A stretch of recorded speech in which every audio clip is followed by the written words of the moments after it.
Saudara, Anda menyaksikan Breaking News Kompas TV. Sebuah ledakan terjadi di salah satu ruangan di SMAN 72 Kelapa Gading, Jakarta Utara, di mana puluhan orang terluka akibat ledakan ini.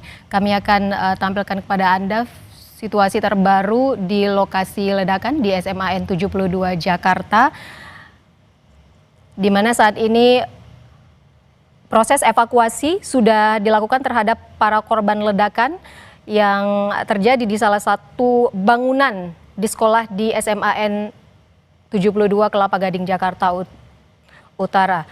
Salah satu saksi yang merupakan guru SMAN 72 Jakarta tadi sempat menyebutkan bahwa ledakan sempat terdengar keras sebanyak 2 kali, namun ada pula yang menyebutkan bahwa ledakan terjadi 3 kali yang menyebabkan siswa sekolah mengalami luka-luka.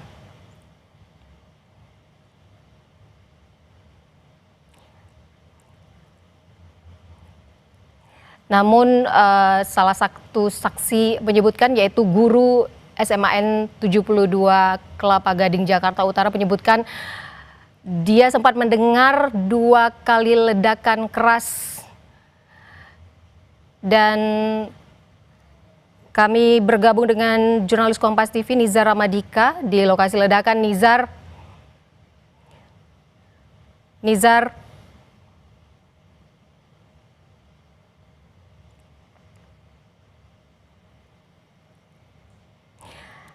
Saudara, dari informasi yang kami dapatkan dari tim di lapangan bahwa ada 3 ledakan yang sempat terjadi di salah satu ruangan di SMAN 72 Jakarta ini. Dan untuk mengetahui apa sebenarnya yang terjadi di SMAN 72 Jakarta ini, kita bergabung bersama pakar terorisme intelijen, ada Pak Ridwan Habib. Selamat siang Pak Ridwan. Selamat siang Ivo. Pak Ridwan, apa sebenarnya menjadi analisis awal Anda terkait ledakan yang terjadi di sekolah di SMAN 72 Kelapa Gading, Jakarta Utara ini hingga menyebabkan para siswa terluka parah? Ya, memang secara resmi tentu kita harus menunggu penjelasan yang dari pihak penegak hukum ya, aparat kepolisian. Tetapi informasi yang masuk di teman-teman kajian kontraterorisme dan mereka yang selama ini meneliti tentang kejadian teroris di Indonesia, dugaan sementara memang ini aksi teror, Mbak Ivo. Termasuk juga beredarnya foto orang yang diduga pelaku itu dilumpuhkan di Jalan Ganesha nomor 8 RT 8 RW 2, itu tidak jauh dari SMA 72, hanya sekitar 200 meter di belakang SMA 72. Itu foto yang beredar masif sejak tadi siang setelah terjadi kejadian, dan di situ ada keterangan bahwa diduga kuat ini pelakunya, ya, Memang sekali lagi ini memang masih analisa awal ya, Mbak Ivo ya. Tentu saja kita tidak berani berspekulasi, menunggu penjelasan resmi dari teman-teman kepolisian yang tentu saja sekarang sedang bekerja keras untuk itu. Kita masih menunggu penjelasan resmi dari polisi terkait kejadian ini. Tapi selain indikasi awal ada yang menyebutkan bahwa ini mungkin diduga adalah aksi terorisme, adakah motif lain yang mungkin Anda temukan dari peristiwa ini? Ya, kalau ini benar ya, sekali lagi, kalau ini benar aksi terorisme, saya meyakini target utamanya bukan anak-anak SMA itu. Bukan anak SMA Negeri 72. Jadi kalau memang ini benar aksi teror, maka analisa awalnya adalah pelaku transit di SMA itu. Transit itu bisa saja dia berhenti untuk beribadah atau yang lain. Lalu kemudian terjadilah ledakan yang di luar kontrol dari si pelaku. Ini sekali lagi Mbak Ivo, ini dugaan ya, ini baru dugaan. Dan kemungkinan besar memang SMA itu bukan menjadi targetnya utama, bukan menjadi target utama teror. Selama ini dalam analisa kami meneliti kajian kontraterorisme, memang ada beberapa kelompok yang menargetkan masjid, tetapi masjidnya itu berada di komplek kepolisian. Misalnya serangan terhadap polisi di Polres Cirebon beberapa tahun yang lalu. Itu memang mereka memang mentargetkan masjid, di dalam masjid, tetapi polisi yang ditarget yang sedang beribadah di dalam masjid. Akan tetapi ketika ini berada dalam komplek SMA, ini baru pertama kali ada kalau ini SMA. Nah, yang kedua, kita melihat foto yang beredar itu ada satu senjata, kemungkinan itu adalah senjata api yang kita lihat dari gambar tadi.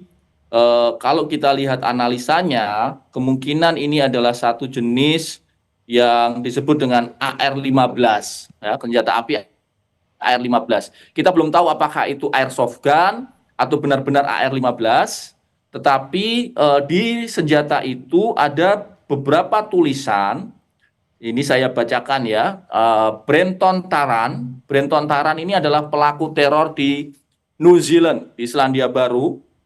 Dia melakukan teror di masjid di Christchurch, New Zealand. Itu 51 orang korbannya. Kemudian Alexander Bissonnette, itu ditulis juga di senjata ini. Alexander Bissonnette ini pelaku penyerangan teror di masjid di Kanada. Lalu Luca Traini, Luca Trazor, ini adalah teroris neo-Nazi di Italia.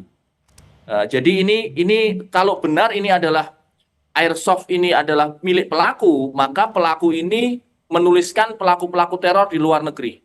Ya, itu yang ditayangkan oleh Kompas TV di samping ini. Nah, di situ ada beberapa tulisan, di situ ada Brenton Tarrant, Alexander Bissonnette, Luca Trazor, itu adalah para pelaku neo-Nazi, teror neo-Nazi di luar negeri. Nah, jadi ini saya kira memang harus kita dalami secara hati-hati.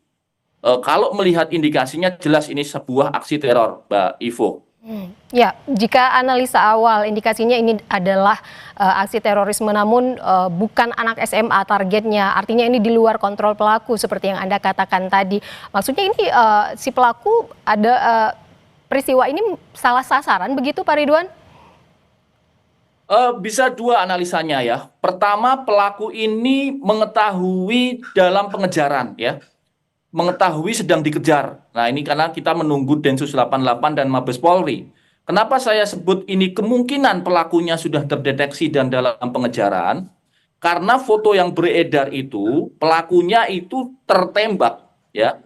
Pelakunya itu tertembak dan tertembaknya di Jalan Ganesha nomor 8, RT 8 RW 2. Itu adalah satu wilayah tidak dalam komplek SMA 72.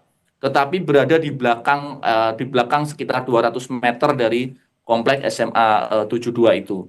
Baik. Kemungkinan yang pertama itu pelaku terburu-buru, tergesa-gesa melarikan diri, lalu dia meninggalkan amunisinya dan melarikan diri ke belakang. Sekali lagi ini masih menunggu. Yang kedua memang terjadi ledakan dulu. Terjadi ledakan dulu bisa dilakukan karena tidak sengaja. Itu ada detonator switch namanya. Kalau dilihat dari foto, itu bisa terpencet tidak sengaja oleh tekanan tubuh. Bisa juga bomnya itu fragile dan dia meledak karena panas, karena suhu. Nah, setelah itu terjadi, lalu pelaku melarikan diri keluar dan dikejar. Itu dua analisa saya yang saya menduga memang pelakunya ini bukan dari internal. Ada yang mengatakan ini mungkin ditanam oleh orang dalam. Saya tidak meyakini itu.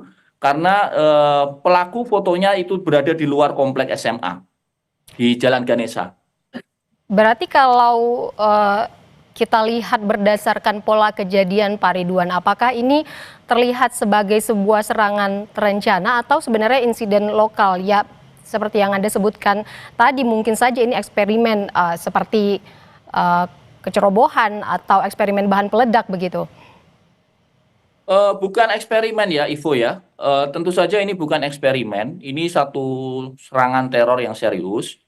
Akan tetapi barangkali pelakunya ini bukan mentargetkan SMA-nya, tetapi sedang melakukan transiting. Atau mungkin itu yang pertama. Yang kedua mungkin dia dalam pengejaran. Maksudnya si pelaku ini dalam pengejaran, ini yang kemungkinan kedua yang seperti Anda jelaskan tadi bahwa ledakan ini memang tidak terencana terjadi begitu saja, Pak Ridwan. Pelakunya ini dalam pengejaran intelijen maksud saya. Pelakunya ini sudah terdeteksi oleh intelijen sehingga kemudian dia dalam proses dikejar. Pada saat proses dikejar itu terjadi, maka dia panik, lalu tempat terdekat untuk melakukan peledakannya ada di SMA itu. Artinya, Itu analisa kedua ya, analisa kedua. Kenapa itu terjadi? Karena pelakunya berada di luar SMA. Pelakunya berada di luar SMA dari foto yang beredar yang kita terima dari teman-teman yang ada di lapangan. artinya ada kemungkinan pelaku terburu-buru meledakkan ini karena sudah terdeteksi gerakannya atau aksinya, Pak Ridwan. Ya, betul. Itu analisa yang kedua. Itu analisa yang kedua. Analisa yang pertama adalah meledak tidak sengaja, lalu kemudian pelaku melarikan diri dan tetap sudah teridentifikasi atau ada petugas yang berada di sekitar lokasi yang bisa melakukan pelumpuhan. Karena itu berada di dekat dengan komplek TNI Angkatan Laut. Ya, jadi kita berasumsi kemungkinan ada petugas dari mungkin TNI yang bisa saja melihat pelaku dan melakukan pengejaran. Yang harus dikejar oleh teman-teman media dan yang ada di lapangan adalah siapa yang tergeletak di Jalan Ganesha nomor 8 itu dan bagaimana dia bisa tergeletak di situ. Ini foto yang beredar dia pukul 12.21, berarti kemungkinan hanya sekitar 10 menit dari ledakan yang terjadi ya. Estimasinya demikian. Pak Ridwan, kalau Anda melihat peristiwa ini, seberapa serius ancaman yang bisa ditimbulkan dari kasus seperti ini terhadap keamanan publik? Kita lihat hari ini adalah korban adalah siswa sekolah, bukan aparat atau polisi. Ya, ini satu hal yang sungguh mengejutkan ya, Mbak Ivo. Kenapa? Karena hampir selama 3 tahun, sejak 2022, di Indonesia itu relatif tidak ada serangan teror dalam bentuk pengeboman. Ya, ini satu hal yang sangat mengejutkan karena sejak tahun 2022 hingga sekarang akhir 2025 baru kali ini terjadi lagi satu kejadian ledakan yang diduga bom teror. Jadi ini menunjukkan satu kalau saya menyebutnya situasi yang disebut dengan situasi angsa hitam atau black swan, sesuatu yang tidak terduga, sesuatu yang di luar prediksi intelijen, dan kemudian kita tunggu saja apakah memang ini bagian dari jejaring lama atau ini adalah lone wolf, orang-orang baru yang mereka melakukan serangan tanpa ada koordinasi dengan jaringan yang sudah ada selama ini. Nah, kalau kita berbicara soal jaringan, Pak Ridwan, apakah ada kemiripan pola dengan kasus-kasus teror sebelumnya di Indonesia? Ya, kalau dari sisi bentuk bomnya mirip sekali ya. Teror di Indonesia selama ini selalu menggunakan bom kecil, bom rakitan yang di-pack dalam bentuk yang kompak, bom ransel, bom tas jinjing, bom termos begitu ya. Tapi dari sisi target, ini satu-satunya yang berubah ya. Baru pertama kali ini terjadi kejadian di sebuah SMA. Jadi kalau dari sisi bentuk atau bom signature-nya, ini memang mirip dengan kejadian-kejadian bom di Indonesia sebelumnya. Tetapi kalau dari sisi target ini baru pertama kali terjadi di dalam komplek SMA. Baik, Pak Ridwan, artinya kalau melihat peristiwa yang hari ini, artinya kelompok teror ini memilih target yang berbeda jika ini bukan indikasi awal seperti yang salah target tadi, siswa sekolah begitu. Apakah memang sekolah memang termasuk yang mungkin disasar? Saya masih meyakini bahwa ini tidak sasaran utama, Ivo. Saya ya, dan tentu saja kita harus menunggu penyidik dari Densus 88 dan Polri.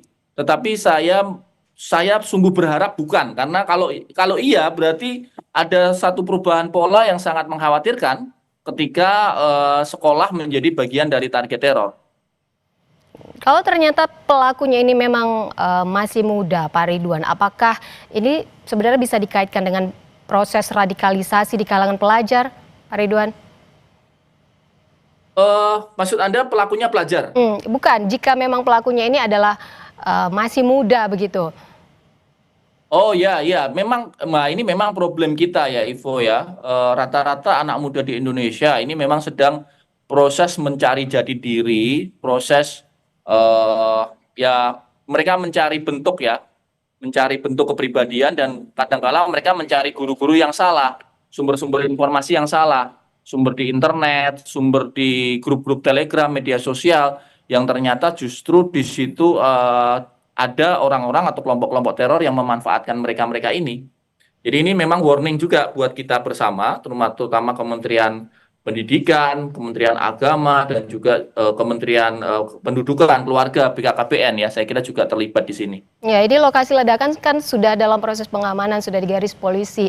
Korban juga sudah dibawa ke RSI Cempaka Putih. Pak Ridwan, kalau kita melihat soal penanganan, apa sebenarnya yang harus langkah yang harus dilakukan oleh aparat dan pihak sekolah pasca ledakan ini? Yang pertama tentu saja harus segera disampaikan kepada masyarakat, sebenarnya ini terorisme atau bukan. Ini penting sekali ya, pertama Ivo. Kalau kemudian ini disimpulkan adalah tindakan teror, maka berikutnya adalah kelompok atau pelakunya dari mana, jejaring apa. Dari situ kita bisa memprediksi apakah ini akan berlanjut, artinya akan ada teror-teror lanjutan, ataukah ini satu kejadian yang terpisah, misalnya pelakunya lone wolf. Kalau lone wolf biasanya satu kali kejadian sudah. Tetapi kalau ini jejaring, biasanya mereka punya target-target berikutnya. Apalagi ini di bulan November, di bulan Desember, mendekati tahun baru, itu dalam tanda petik semacam bulan-bulan khas dari kelompok teror untuk melakukan aksi-aksinya. Kita tahu dulu waktu peledakan 2016 di Sarinah Tamrin itu terjadi 2016 ya, di bulan Februari. Jadi ini mirip-mirip, ini waktu-waktunya mendekati pergantian tahun, mendekati akhir tahun, dan ini saya kira Polri juga harus segera mengumumkan ke masyarakat sebenarnya kejadiannya seperti apa supaya tidak menimbulkan keresahan, Ivo. Apakah menurut Anda, Pak Ridwan, kejadian hari ini, ledakan di sekolah ini menunjukkan ini semacam tren baru ancaman teror di Indonesia, begitu? Kalau dari bentuknya sih tidak baru ya, tidak baru. Tetapi yang kita sesalkan adalah karakteristik sasarannya. Kalau sasarannya ini benar-benar baru, karena ini kalau betul ini memang jadi sasaran, bukan meledak tidak sengaja, maka SMA itu satu hal yang sangat baru dalam konteks terorisme di Indonesia. Ya, berarti harusnya kan selain dari pihak sekolah, dari lingkungan rumah juga atau orang tua, ini kan kita lihat hari ini korbannya adalah pelajar, siswa laki-laki begitu. Bagaimana harusnya sekolah atau juga peran dari orang tua dan sekolah ini dalam mendeteksi dini adanya potensi radikalisme di lingkungan siswa atau di lingkungan pelajar? Ya, ini tentu saja harus bersama-sama ya, melalui media sosial, dinamika media sosial yang ada, itu harus dipantau, terutama juga dari pihak keluarga ya, Mbak Ivo ya. Kita harus mengawasi adik-adik kita, anak-anak kita, karena memang narasi-narasi kebencian, narasi-narasi terorisme itu menyebar terutama menggunakan media sosial, melalui Telegram channel, melalui akun-akun anonim. Ini yang saya kira juga harus jadi perhatian bersama. Kalau Anda sendiri, Pak Ridwan, bagaimana Anda melihat atau menilai kesiapsiagaan aparat dalam mengantisipasi insiden semacam ini? Kalau dari kesiapsiagaan ya, sebenarnya selama ini kelompok-kelompok teror di Indonesia sudah sangat-sangat kecil ya. Jarak lokasi-lokasi operasi mereka itu sudah sangat-sangat sempit, bahkan kalau bisa disebut hampir tidak ada. Mereka hanya beroperasi di media sosial. Karena operasi dari Densus 88, BNPT, BIN itu sangat masif. Jadi ini sebenarnya sungguh sangat mengagetkan. Ketika ini terjadi, ini sangat mengagetkan. Dan kita tunggu apakah ini bagian dari jejaring lama atau ini sebenarnya hanya lone wolf gitu. Baik.